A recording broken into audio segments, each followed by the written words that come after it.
Hello and welcome to Lamplighter. Today is March 25.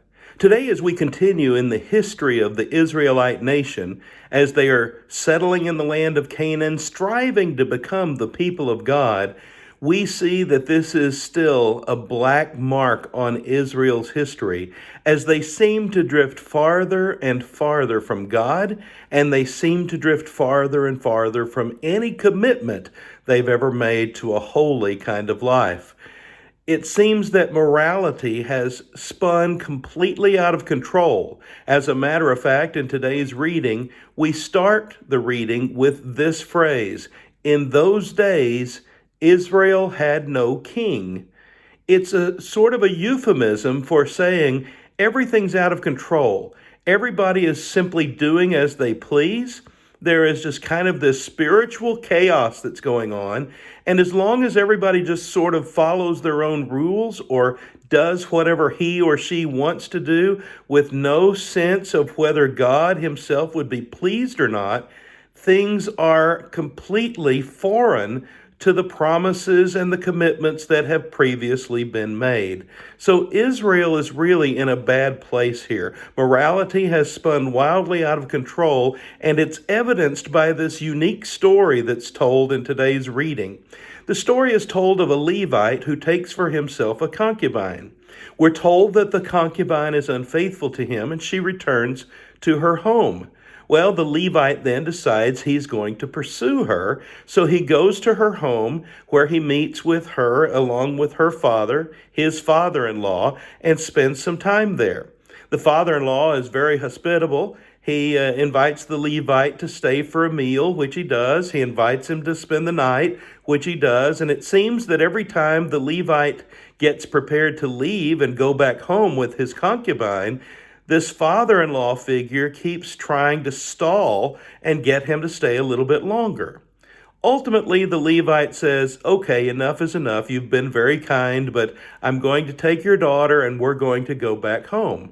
So they start a journey together, and as they journey, it starts to get dark and the day has well been spent, and they make it as far as Gibeah in Benjamin, the tribe of Benjamin.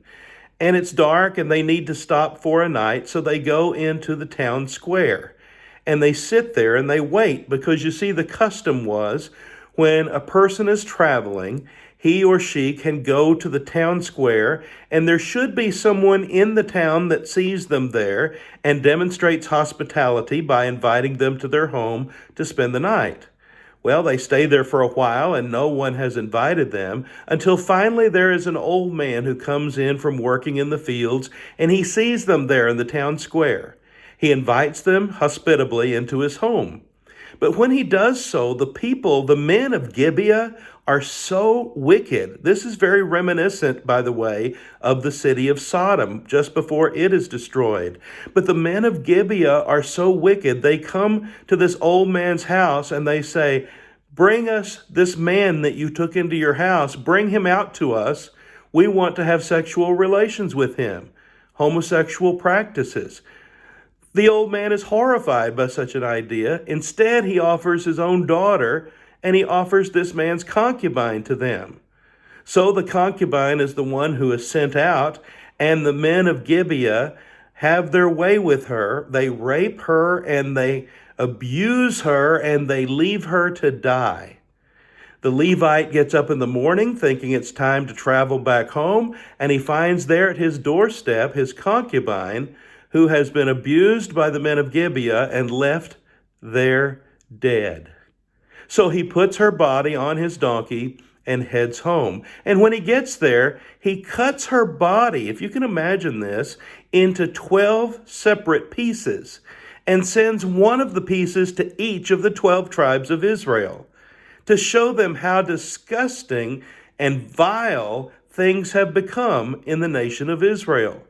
Well, Israel, of course, generally speaking, is incensed by this. And they meet together and they marshal up their forces and decide they're going to go to war against Benjamin. And we have a civil war.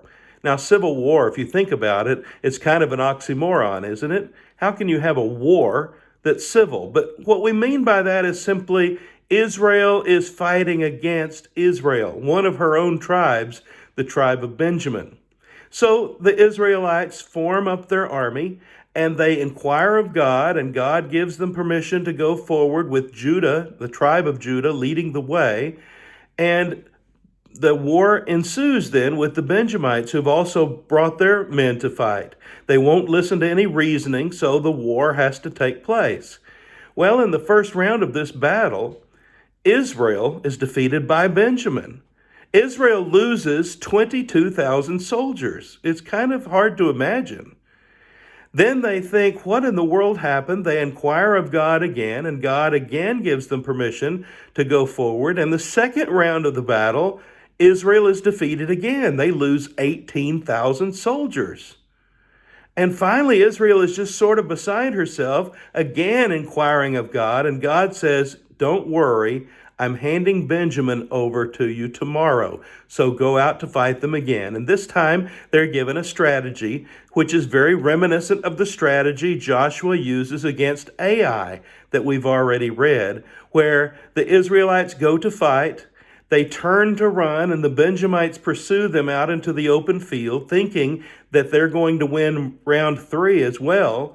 When they all leave the city, then another group of Israelites who is laying in wait in ambush heads into the city, takes every living thing and destroys it, and smoke starts to rise from the city as they burn it. The Benjamites turn and see that their city has been destroyed. Then they turn and flee because the Israelites have now turned on them, and 25,100 Benjamites are killed in battle that day. There are only about 600 men that escape, but even they are pursued until they too are being destroyed. It is a successful ambush strategy like we had seen at Ai.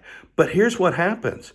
Through this battle scenario, the tribe of Benjamin, one of the smaller of the 12 tribes, is almost completely extinguished. And when Israel realizes that, they say, wow, we almost lost one of our tribes. Now we're in a real dilemma because we've taken an oath that we cannot give our daughters to any Benjamite to marry. And so how are the Benjamites going to continue to generationally produce and continue to be one of the tribes of Israel?